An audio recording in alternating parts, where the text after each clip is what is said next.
খবর শুনছেন বিশেষ সংবাদ চ্যানেল থেকে। আজ জানাবো পশ্চিমবঙ্গ দেশ বিদেশের বাছাই করা গুরুত্বপূর্ণ তাজা সংবাদ। খবর শুরুতেই জানিয়ে দেব সংবাদ শিরোনাম, পরে বিস্তারিত। ফেসবুক লাইভে পরাজয় মেনে নিয়ে মুখ্যমন্ত্রী শুভেন্দুকে শুভেচ্ছা জানিয়ে কি বার্তা দিলেন মমতা? ভোটার প্যান কার্ড সহ 15টি সরকারি নথি জমা দিয়েও প্রমাণ হলো না ভারতীয় নাগরিকত্ব। গুয়াহাটি হাইকোর্ট রায়ে কি জানালো? পদত্যাগের পরই মমতার বিরুদ্ধে বিস্ফোরক চন্দ্রিমা, বাজেট নিয়ে আলোচনাই হতো না। হার মানলেন নাকি বদলালো কৌশল? শুভেন্দুকে শুভেচ্ছা জানিয়ে নতুন বার্তা মমতার। বেকারদের জন্য সুখবর, অক্টোবর থেকে শুরু হচ্ছে যুবশক্তি প্রকল্প। কারা পাবেন 3000 টাকা? এবার ভুরি ভুরি রেশন কার্ড বাতিলের পথে রাজ্য। আপনার কার্ডও হারাবেন, দেখুন কারা তালিকায়। 15 বছর মন্ত্রী বিধায়ক ছিলেন, তখন তো আমাকে কিছু বলেননি। বিদ্রোহীদের চ্যালেঞ্জ মমতার। সব ক্রিয়ার একটা প্রতিক্রিয়া আছে, মুখ্যমন্ত্রী শুভেন্দুকে শুভেচ্ছা জানিয়েও খোঁচা মমতার। হাজার হাজার হকারের জন্য স্বস্তির খবর, উচ্ছেদ নিয়ে বিরাট সিদ্ধান্ত সরকারের। 2 মাস পর সুর নরম মমতার, মুখ্যমন্ত্রী শুভেন্দুকে শুভেচ্ছা, বললেন মানুষের জন্য কাজ করলে পাশে থাকব। রেশন কার্ড বাতিলের প্রক্রিয়া শুরু, কোন কোন শর্তে নাম কাটা যাবে দেখে নিন তালিকা। ডিম হামলার পর মহুয়ার ফেসবুক লাইভ, সপাটে জবাব দিতে গিয়ে পুরনো সব কেলেঙ্কারি ফাঁস করলেন অগ্নিমিত্রা পাল। বারবার যেতাম আপনার কেন্দ্রে, ভোটে হারার 2 মাসের মাথায় অবশেষে মুখ্যমন্ত্রীকে শুভেচ্ছা মমতার। মেট্রোপলিটনের তৃণমূল ভবনে তালা, ঋতব্রত, ফিরহাদ, অরূপদের বিরুদ্ধে থানায় কুণালরা। ভারতের দিকে আঙুল তুলতেই বুমেরাং, জল সংকটে দিশাহারা পাকিস্তানকে কড়া বার্তা দিল নয়াদিল্লি। আমি গ্রেপ্তার হলে 100 থেকে 120 জনও গ্রেপ্তার হবেন, থানায় ঢোকার আগে হুঁশিয়ারি হুমায়ুনের। 1.5 কোটি লক্ষ্মীর ভাণ্ডারের প্রাপকদের বঞ্চিত করেছে বিজেপি সরকার, অন্নপূর্ণা ভাণ্ডার নিয়ে এবার সুর চড়ালেন মমতা।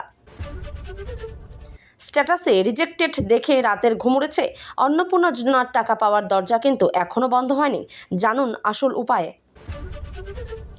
চরমে কার্যালয় দখল দ্বন্দ্ব, তপসিয়ায় পুরনো তৃণমূল ভবনে ফিরছে মমতা শিবির, তুঙ্গে চর্চা। ভ্যানেশ কুমার যদি ওদের প্রতীক দিয়েও দেয়, মানুষের মন থেকে আমাদের কাড়বে কিভাবে? ফেসবুক লাইভে বিস্ফোরক চ্যালেঞ্জ মমতার। মাসের শুরুতেই পকেটে আসবে 15,000 টাকা, বাম্পার ধামাকা নিয়ে এলো ডাবল ইঞ্জিন সরকার। কারা পাবেন এই সুবিধা? চুরি করলে সোজা থানা, আত্মগোপন নয়, সাহস না থাকলে পদত্যাগ করুন। দুর্নীতিগ্রস্ত জনপ্রতিনিধিদের চরম হুঁশিয়ারি মুখ্যমন্ত্রীর।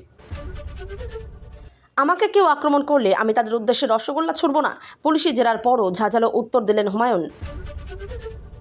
রাম মন্দিরের চুরির ঘটনায় তোলপাড়, নীরবতা ভাঙল RSS, মোদির সঙ্গে কথা বজরং দল নেতার।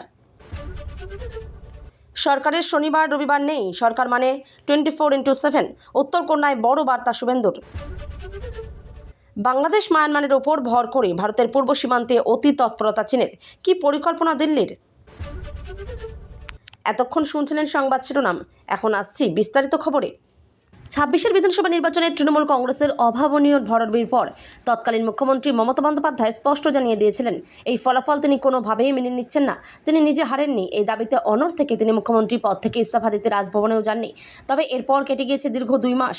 এই সংক্ষিপ্ত সময়ের মধ্যেই দল ছাড়ার হিড়িক লেগেছে ঘাসফুল শিবিরে, যা তৃণমূলকে কার্যত খণ্ড বিখণ্ড করে দিয়েছে।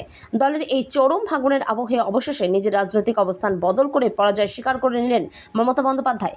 শনিবার একটি ফেসবুক লাইভে এসে তিনি রাজ্যের বর্তমান মুখ্যমন্ত্রী শুভেন্দু অধিকারীকে শুভেচ্ছা জানান এবং পাশাপাশি এও স্পষ্ট করেন যে মানুষের স্বার্থে কাজ করলে তিনি তার পাশে থাকবেন। ছাত্র রাজনীতি থেকে উঠে আসা মমতা বন্দ্যোপাধ্যায় দীর্ঘ লড়াইয়ের পর বাংলায় 34 বছরের বাম সাম্রাজ্যের পতন ঘটিয়েছিলেন। এরপর একটানা দীর্ঘ 15 বছর তিনি রাজ্যের মুখ্যমন্ত্রীর কুর্সিতে আসীন ছিলেন। 2026 সালের বিধানসভা নির্বাচনের ফল প্রকাশের আগে পর্যন্ত তিনি হয়তো কল্পনাও করতে পারেননি যে বাংলার মানুষ তার দল থেকে এভাবে মুখ ফিরিয়ে নিতে পারে। কিন্তু ফল প্রকাশের পর দেখা যায় একক সংখ্যাগরিষ্ঠতা নিয়ে বাংলায় ক্ষমতায় এসেছে বিজেপি। ভোটের ফল ঘোষণার 48 ঘণ্টা পর এক সাংবাদিক বৈঠকে মমতা বন্দ্যোপাধ্যায় অভিযোগ তুলেছিলেন যে নির্বাচনের কারচুপি হয়েছে, তাই তিনি এই ফলাফল মানেন না এবং রাজভবনে গিয়ে পদত্যাগও করবেন না। স্বাভাবিকভাবেই শুভেন্দু অধিকারীকে মুখ্যমন্ত্রী হিসেবে স্বীকৃতি দিতেও তিনি অস্বীকার করেছিলেন। তবে ঘটনার 2 মাস পর শনিবার ফেসবুক লাইভে এসে অবশেষে সেই গোড়ামি ঝেড়ে ফেলে নতুন মুখ্যমন্ত্রীকে অভিনন্দন জানালেন তৃণমূল নেত্রী। ফেসবুক লাইভে এসে শুভেন্দু অধিকারীর উদ্দেশ্যে মমতা বন্দ্যোপাধ্যায় বেশ কিছু তাৎপর্যপূর্ণ স্মৃতিচারণও করেন। তিনি বলেন, নতুন মুখ্যমন্ত্রীকে শুভেচ্ছা জানাচ্ছি। আপনি আজ মুখ্যমন্ত্রী হয়েছেন ঠিকই, কিন্তু আপনিও তো বহু বছর তৃণমূল করেছেন, তার আগে কংগ্রেসও করেছেন, আপনিও তো অতীতে হেরেছেন। আর আপনার সেই হারের পর আপনার জন্য আমি নিজে প্রচারে গিয়েছিলাম, যদিও ওটা আমার দলনেত্রী হিসেবে দায়িত্ব ছিল। আপনি তৃণমূল সরকারের একাধিক গুরুত্বপূর্ণ দপ্তরের মন্ত্রী ছিলেন, 6টি জেলার দায়িত্ব সামলেছেন, হলদিয়া ও দীঘা উন্নয়ন পর্ষদও আপনার হাতেই ছিল। ভোটার আইডি, প্যান কার্ড, 1991 সালে তৈরি জাতীয় নাগরিকপঞ্জি বা এনআরসির অনুলিপি সহ 15টি গুরুত্বপূর্ণ সরকারি নথি জমা দিয়েও নিজের ভারতীয় নাগরিকত্ব প্রমাণ করতে পারলেন না অসমের গুয়াহাটির এক বাসিন্দা। নাগরিকত্ব প্রমাণের ক্ষেত্রে শুধুমাত্র সরকারি পরিচয়পত্র বা অনুলিপি যে কোনো চূড়ান্ত প্রমাণ নয়। সম্প্রতি এক মামলার রায়ে তা পুনরায় স্পষ্ট করে দিল গুয়াহাটি হাইকোর্ট। আদালত সাফ জানিয়েছে, ভারতীয় নাগরিক আইনের জটিল বেড়াজালে কেবল নথির সংখ্যা কোনো বিষয় নয়, বরং তার নির্ভুলতা এবং যোগসূত্রই আসল। গুয়াহাটি হাইকোর্টের বিচারপতি কল্যাণ রায় সুরানা এবং বিচারপতি শামিমা জাহানের একটি ডিভিশন বেঞ্চ আমিনুল হক নামের ওই ব্যক্তির দায়ের করা রিট পিটিশন খারিজ করে দিয়েছে। 2019 সালে অসমের একটি ফরেনার্স ট্রাইব্যুনাল আমিনুলকে বিদেশি বলে ঘোষণা করেছিল। ট্রাইব্যুনালের সেই রায়কে অবৈধ দাবি করে হাইকোর্টের দ্বারস্থ হয়েছিলেন তিনি। তবে দীর্ঘ পর্যালোচনার পর হাইকোর্ট জানিয়েছে, আইনগতভাবে এই সমস্ত নথির সত্যতা আদালতে প্রতিষ্ঠিত করা সম্ভব হয়নি। ভোটার আইডি ও প্যান কার্ড নাগরিকত্বের চূড়ান্ত প্রমাণ নয়। মামলা চলাকালীন আমিনুল হক দাবি করেছিলেন যে তিনি জন্মসূত্রে ভারতের নাগরিক। নিজের পরিবার 1971 সালের 24শে মার্চের আগে থেকেই অসমে বসবাস করছে তা প্রমাণ করতে তিনি মরিয়া চেষ্টা চালান। এর সপক্ষে 1951 সালের এনআরসি নথির এক্সট্রাক্ট, 1966 সাল থেকে শুরু করে বিভিন্ন বছরের ভোটার তালিকা, 1973 সালের জমি কেনাবেচার দলিল, ভোটার পরিচয়পত্র, প্যান কার্ড এবং স্কুল সার্টিফিকেট জমা দেন। কিন্তু আদালত স্পষ্টভাবে জানিয়ে দেন, প্যান কার্ড এবং ভোটার আইডি কার্ড কখনই নাগরিকত্বের চূড়ান্ত প্রমাণ হিসেবে আইনি স্বীকৃতি পায় না। এছাড়াও আমিনুল হক তার সপক্ষে 1991 সালের এনআরসির কম্পিউটার থেকে নেওয়া অনুলিপি পেশ করেছিলেন, তবে বিচারপতিদের বেঞ্চ সেই প্রমাণও খারিজ করে দিয়েছে। আদালতের যুক্তি, এই ডিজিটাল নথি বা ইলেকট্রনিক রেকর্ডের সত্যতা প্রমাণের জন্য যে আইনগত প্রক্রিয়া এবং শংসাপত্র প্রয়োজন হয় তা এখানে যথাযথভাবে মানা হয়নি। আইনি নিয়ম অনুযায়ী তথ্য প্রযুক্তির ধারা মেনে পেশ না করায় আদালত এটিকে প্রামাণ্য দলিল হিসেবে গ্রহণ করতে অস্বীকার করে। এই মামলার শুনানির সময় সবথেকে বড় আইনি ত্রুটি প্রকাশ পায় আবেদনকারীর সঙ্গে তার পূর্বপুরুষদের রক্তের সম্পর্কের বা বংশগত সংযোগের অভাব নিয়ে। আমিনুল দাবি করেছিলেন যে ভোটার তালিকায় থাকা ব্যক্তিদের সঙ্গে তার পারিবারিক যোগসূত্র রয়েছে। এমনকি তার নিজের পিতাও আদালতের সামনে হাজির হয়ে মৌখিকভাবে স্বীকার করেন যে আমিনুল তার সন্তান। তৃণমূল কংগ্রেসের রাজ্য সভাপতির পদ থেকে ইস্তফা দেওয়ার পরই বিস্ফোরক অভিযোগ করলেন রাজ্যের প্রাক্তন অর্থ প্রতিমন্ত্রী চন্দ্রিমা ভট্টাচার্য। তার দাবি, রাজ্যের বাজেট তৈরির ক্ষেত্রে কোনো দিনই তাকে কার্যত গুরুত্ব দেওয়া হয়নি। এমনকি বাজেটে কী রয়েছে তাও তিনি জানতে পারতেন একেবারে শেষ মুহূর্তে। এই অভিযোগের তীর সরাসরি গিয়েছে মুখ্যমন্ত্রী মমতা বন্দ্যোপাধ্যায়ের দিকেই, যা রাজ্য রাজনীতিতে নতুন করে শোরগোল ফেলে দিয়েছে। শনিবার সকালে দলের রাজ্য সভাপতির পদ থেকে পদত্যাগ করেন চন্দ্রিমা ভট্টাচার্য। তিনি নিজের পদত্যাগপত্র পাঠিয়ে দেন মমতা বন্দ্যোপাধ্যায়ের কাছে। পদত্যাগের পর সাংবাদিকদের মুখোমুখি হয়ে চন্দ্রিমা আরও বিস্ফোরক মন্তব্য করেন। তিনি জানান, অর্থ দপ্তরের দায়িত্বে থাকলেও বাজেট তৈরির বিষয়ে তার সঙ্গে কখনো কোনো আলোচনা করা হতো না। বাজেট পেশের মাত্র কয়েক ঘন্টা আগে তিনি জানতে পারতেন বাজেটে কী কী প্রস্তাব রয়েছে এবং কী কী ঘোষণা করা হবে। তার বক্তব্য, আমি বাজেট পেশ করতাম ঠিকই, কিন্তু তার আগে জানতামই না ভেতরে কী আছে। কয়েক ঘন্টা আগে আমাকে জানানো হতো। সাংবাদিকদের প্রশ্ন ছিল, এতদিন তিনি কেন এই বিষয়ে চুপ ছিলেন? উত্তরে চন্দ্রিমা জানান, দায়িত্বে থাকার সময় তিনি গোপনীয়তা রক্ষার শপথ নিয়েছিলেন, সেই কারণেই আগে কিছু বলেননি। তবে এখন যখন তার আনুগত্য এবং সততা নিয়ে প্রশ্ন উঠেছে, তখন আর চুপ থাকার প্রয়োজন দেখছেন না বলেই জানিয়েছেন তিনি। সম্প্রতি তৃণমূল ভবনের ঘটনা এবং মমতা বন্দ্যোপাধ্যায়ের ফোন কলের পর তিনি অত্যন্ত অপমানিত বোধ করেন। মমতার অভিযোগ ছিল, চন্দ্রিমা নাকি নিজেই তৃণমূল ভবন ঋতব্রত শিবিরের হাতে তুলে দিয়েছেন। এই অভিযোগের পরই তিনি সব দলীয় পদ থেকে সরে দাঁড়ানোর সিদ্ধান্ত নেন। এই ঘটনা তৃণমূলের অন্দরের দ্বন্দ্বকে প্রকাশ এনেছে এবং আগামী দিনে আরও বড় রাজনৈতিক বিতর্কের জন্ম দিতে পারে। 2 মাস আগেও নির্বাচনের ফলাফলকে ঘিরে ছিল তীব্র রাজনৈতিক সংঘাত। ভোটের রায় মানতে অস্বীকার করে প্রাক্তন মুখ্যমন্ত্রী মমতা বন্দ্যোপাধ্যায় অভিযোগ তুলেছিলেন, গণতান্ত্রিক প্রক্রিয়াকে প্রভাবিত করে ফল ঘোষণা করা হয়েছে। আজ শনিবার একটি ফেসবুক লাইভে মমতার বক্তব্যকে ঘিরে নতুন করে রাজনৈতিক চর্চা শুরু হয়েছে। এদিন ফেসবুক লাইভে তিনি বর্তমান মুখ্যমন্ত্রী শুভেন্দু অধিকারীকে প্রকাশ্যে শুভেচ্ছা জানান এবং রাজ্যের উন্নয়নের স্বার্থে ইতিবাচক কাজ হলে পাশে থাকার বার্তাও দেন। মমতার সুর বদল। 2026 সালের বিধানসভা নির্বাচনে বিজেপি একক সংখ্যাগরিষ্ঠতা অর্জন করে সরকার গঠন করে। ফল প্রকাশের পর থেকেই তৃণমূল কংগ্রেসের অন্দরে শুরু হয় অস্থিরতা। একের পর এক নেতা নেত্রীর দলবদল, সাংগঠনিক দুর্বলতা এবং রাজনৈতিক টানাপোড়েন নিয়ে জোর চর্চা চলতে থাকে। এই পরিস্থিতির মধ্যেই মমতা বন্দ্যোপাধ্যায়ের সাম্প্রতিক মন্তব্য বিশেষ তাৎপর্যপূর্ণ বলে মনে করছে রাজনৈতিক মহল। উল্লেখ্য, নির্বাচনের ফল প্রকাশের 48 ঘণ্টা পরে সাংবাদিকদের মুখোমুখি হয়ে মমতা স্পষ্ট জানিয়েছেন তিনি এই ফলাফল মেনে নিচ্ছেন না। তার দাবি ছিল, ভোটে কারচুপি হয়েছে, সেই কারণেই মুখ্যমন্ত্রীর পদ থেকে ইস্তফা দিতে তিনি রাজভবনে যাননি। একই সঙ্গে নতুন সরকার ও শুভেন্দু অধিকারীর নেতৃত্বকেও তিনি তখন কার্যত স্বীকৃতি দেননি।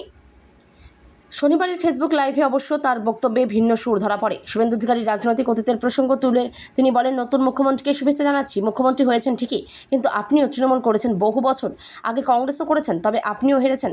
আপনার জন্য আমি প্রচারে গিয়েছিলাম, ওটা যদিও আমার দায়িত্ব ছিল। আপনি তৃণমূল সরকারের একাধিক দপ্তরের মন্ত্রী ছিলেন, 6 জেলার দায়িত্বে ছিলেন, হলদিয়া ও দীঘা উন্নয়ন পর্ষদ আপনাদের হাতেই ছিল। বেকার যুবক যুবতীদের আর্থিক স্বনির্ভরতার লক্ষ্যে এবার নতুন দিশা দেখাতে চলেছে রাজ্য সরকার। পূর্ববর্তী সরকারের যুবশক্তি প্রকল্পের পরিবর্তে এবার চালু হতে চলেছে নতুন প্রকল্প যুবশক্তি ভরসা। রাজ্যের অর্থমন্ত্রীর সাম্প্রতিক বাজেট পেশের পর থেকে এই প্রকল্পের রূপরেখা নিয়ে তৈরি হয়েছে ব্যাপক কৌতূহল। ভাতার পরিমাণ ও বিভাজন। এই নতুন প্রকল্পের আওতায় বেকারদের মাসিক ভাতার পরিমাণ বৃদ্ধি করা হয়েছে। সূত্রের খবর, প্রকল্পের শর্তাবলী অনুযায়ী সফল স্নাতক বেকার যুবক যুবতীরা প্রতি মাসে 3,000 টাকা করে ভাতা পাবেন। আন্ডার গ্র্যাজুয়েট যারা স্নাতক নন তাদের জন্য নির্ধারিত মাসিক ভাতার পরিমাণ 2,000 টাকা। প্রকল্পের নিয়ম ও শর্তাবলী। সরকার সূত্রে জানানো হয়েছে, 21 থেকে 45 বছর বয়সী বেকাররাই এই প্রকল্পের সুবিধা পাওয়ার যোগ্য, তবে কিছু কঠোর শর্ত আরোপ করা হয়েছে। আয় সীমা। পরিবারের মাসিক আয় 1 লক্ষ টাকার কম হতে হবে। অন্যান্য সুবিধা। যারা ইতিমধ্যে অন্য কোনো সরকারি সামাজিক সুরক্ষা প্রকল্পের সুবিধা পাচ্ছেন তারা এই প্রকল্পের আওতায় আসবেন না। যাচাই প্রক্রিয়া। পূর্ববর্তী প্রকল্পের প্রায় 55 লক্ষ উপভোক্তার তথ্য নতুন করে পুঙ্খানুপুঙ্খভাবে যাচাই করা হবে। সরকারি নথিপত্র যথাযথভাবে যাচাইয়ের পরেই ভাতার টাকা সরাসরি উপভোক্তার অ্যাকাউন্টে পাঠানো হবে। কবে থেকে শুরু? সরকারের পরিকল্পনা অনুযায়ী আগামী অক্টোবর মাস থেকে আনুষ্ঠানিকভাবে এই প্রকল্পের কার্যক্রম শুরু হতে পারে। যদিও সরকারি পোর্টাল তৈরির কাজ প্রায় শেষ পর্যায়ে, তবে আবেদন প্রক্রিয়া এবং ফর্ম জমা দেওয়ার তারিখ সংক্রান্ত বিস্তারিত নির্দেশিকা খুব শীঘ্রই প্রকাশ করা হবে বলে জানানো হয়েছে। প্রশাসনের বার্তা। প্রশাসন স্পষ্ট করেছে যে স্বচ্ছতা বজায় রাখতে এবং প্রকৃত যোগ্য প্রার্থীরা যাতে এই সুবিধা পান তা নিশ্চিত করতেই এই দীর্ঘ ও কঠোর যাচাই প্রক্রিয়া চালানো হচ্ছে। তাই গুজব এড়িয়ে সরকারি পোর্টালের খবরের দিকে নজর রাখার পরামর্শ দিচ্ছে প্রশাসন। পশ্চিমবঙ্গে রেশন ব্যবস্থাকে আরও স্বচ্ছ করতে এবার ভুয়ো রেশন কার্ড চিহ্নিত করার কাজ শুরু করেছে রাজ্য সরকার। সরকারের দাবি, যারা প্রকৃতপক্ষে রেশনের সুবিধা পাওয়ার যোগ্য নন তাদের নাম তালিকা থেকে বাদ দেওয়া হবে।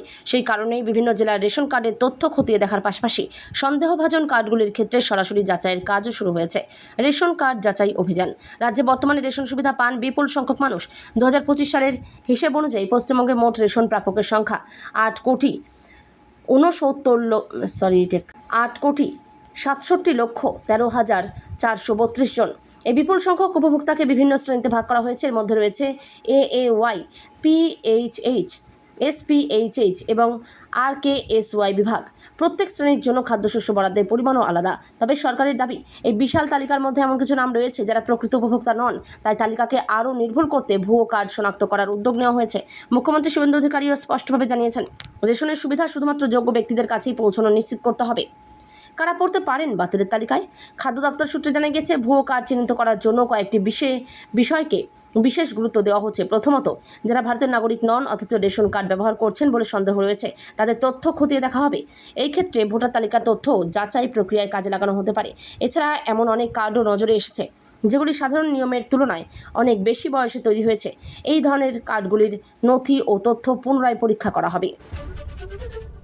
সকালেই পদত্যাগ করেছেন চন্দ্রিমা ভট্টাচার্য। শনিবার বিকেলে সোশ্যাল মিডিয়ায় এসে নব্য তৃণমূলকে ঝাঁঝালো আক্রমণ করলেন তৃণমূল নেত্রী মমতা বন্দ্যোপাধ্যায়। বিদ্রোহীদের নিশানা করে মমতা বলেন, আপনারা তো সরাসরি বিজেপি করছেন। তৃণমূল নেত্রী বলেন, বিজেপি করবেন, তৃণমূল বলবেন, এটা তো হতে পারে না। তৃণমূল কংগ্রেসের আদর্শ বিজেপি বিরোধী। মনে রাখবেন, আমাদের একটা আদর্শ আছে, নীতি আছে। আপনারা যারা বেঈমানরা, গদ্দাররা, বিজেপির কাঁধে কাঁধ মিলিয়ে তাদের কথা মতো চলছেন। বিজেপি স্পন্সর যারা, তাদের আমি বলবো, যদি সাহস থাকে, বুকের ফাটা থাকে, যান, গিয়ে বিজেপিতে যোগ দিন, আমাদের কোনো আপত্তি নেই। তৃণমূলের বিদ্রোহী শিবিরকে কটাক্ষ করে মমতা বলেন, আপনারা এই চিহ্নে জিতে এসেছেন, আর আজকে বিদ্রোহী? কিসের বিদ্রোহী? নির্বাচনের আগে পর্যন্ত বিদ্রোহ ছিল না? 15 বছর আপনারাই MP, MLA, মন্ত্রী ছিলেন, সবটাই পেয়েছেন। কই, আমাকে তো কখনো কিছু বলেননি। মমতা বলেন, যারা তৃণমূল কংগ্রেসের চিহ্নে জিতেছেন, আমার সই করা চিহ্নে জিতেছেন, তারা আজ বলছেন 2023-এর পর থেকে আর কোনো অস্তিত্ব নেই। আমাদের পরে নির্বাচন হবে 2027 সালে। যদি 2023 সালেই পার্টির রেকগনিশন শেষ হয়ে যায়, তাহলে 2026-এ আপনারা দলের চিহ্নে লড়ে জিতলেন কী করে? নির্বাচন কমিশন গ্রহণ করেছেন, তবেই না দলের প্রার্থী হয়েছেন। আর জিতে গিয়ে যেহেতু বিজেপি নানা ছলে বলে কৌশলে ভোট লুট করে, নাম কেটে নানা রকম অছিলায় একটা ভোট লুট করেছে। 2 মাসও ধৈর্য ধরতে পারলেন না, এত তাড়াতাড়ি দলের সঙ্গে বেইমানি করে চলে গেলেন। বেইমানিরও একটা সীমা থাকা উচিত। ফের বিজেপির বিরুদ্ধে ভোট লুট নিয়ে সরব মমতা। তৃণমূল নেত্রীর দাবি, এমন সন্ত্রাস শুরু হয়েছে, যারা আমাদের সঙ্গে রয়েছে যাদের বিরুদ্ধে কোনো কেস নেই, তাদের বিরুদ্ধে জোর করে বিভিন্ন কেস দিয়ে জোর করে লকআপে ঢুকিয়ে দেওয়া হচ্ছে, ঘরবাড়ি জ্বালিয়ে দেওয়া হয়েছে। ছাব্বিশের নির্বাচনে মুখ থুবড়ে পড়েছে তৃণমূল কংগ্রেস। বিপুল সংখ্যাগরিষ্ঠতা নিয়ে সরকার গড়েছে বিজেপি, কিন্তু এরপরেও হার স্বীকার করেননি মমতা। আর এজন্য পদত্যাগ করতে রাজভবনেও যাননি, কিন্তু শনিবার সেই মমতা যেন এক প্রকার হার স্বীকার করে নিলেন। পাশাপাশি নতুন মুখ্যমন্ত্রী শুভেন্দু অধিকারীকেও শুভেচ্ছা জানিয়েছেন তিনি। অবশ্য তাকে খোঁচা দিতেও ছাড়েননি মমতা। শনিবার বিকেলে ফেসবুক লাইভে আসেন তৃণমূল সুপ্রিমো। সেখানে একাধিক বিষয় সরব হন তিনি। বিজেপি ও নির্বাচন কমিশনকে তোপ দাগার পাশাপাশি কর্মীদের পাশে থাকারও বার্তা দেন মমতা। কর্মীরাই যে দলের প্রকৃত সম্পদ সেটাও তিনি মনে করিয়ে দেন। এদিন মমতা বন্দ্যোপাধ্যায় বলেন, যিনি আজ মুখ্যমন্ত্রী হয়েছেন আমার অনেক শুভেচ্ছা থাকবে, কিন্তু এটা আমি নিশ্চয়ই বলবো না যে আপনি মুখ্যমন্ত্রী হয়েছেন বলে তৃণমূলটা করেননি। আপনিও কংগ্রেস করতেন একদিন, আপনিও নির্বাচনে অনেকবার হেরেছেন। আপনার জন্য আমি বারবার যেতাম আপনার কেন্দ্রে, সেটা আমার কর্তব্য ছিল। এর জন্য আমি কোনো কৃতিত্ব নিচ্ছি না। আপনিও 10 থেকে 11 বছর তৃণমূলের বিধায়ক হিসেবে মন্ত্রী ছিলেন, কখনো পরিবহন মন্ত্রী, কখনো সেচ মন্ত্রী, কখনো 6টি জেলার দায়িত্বে ছিলেন। জেলা পরিষদ, গ্রামসভা, পঞ্চায়েত তৈরিতে সাহায্য করেছেন, সাহায্যের হাতও বাড়িয়েছেন, নাড়িয়েছেনও। আমি কিন্তু সবটাই জানি। হলদিয়া থেকে দীঘা ডেভেলপমেন্ট বোর্ড আমাদের সরকার আপনাদের দিয়ে চালিয়েছে।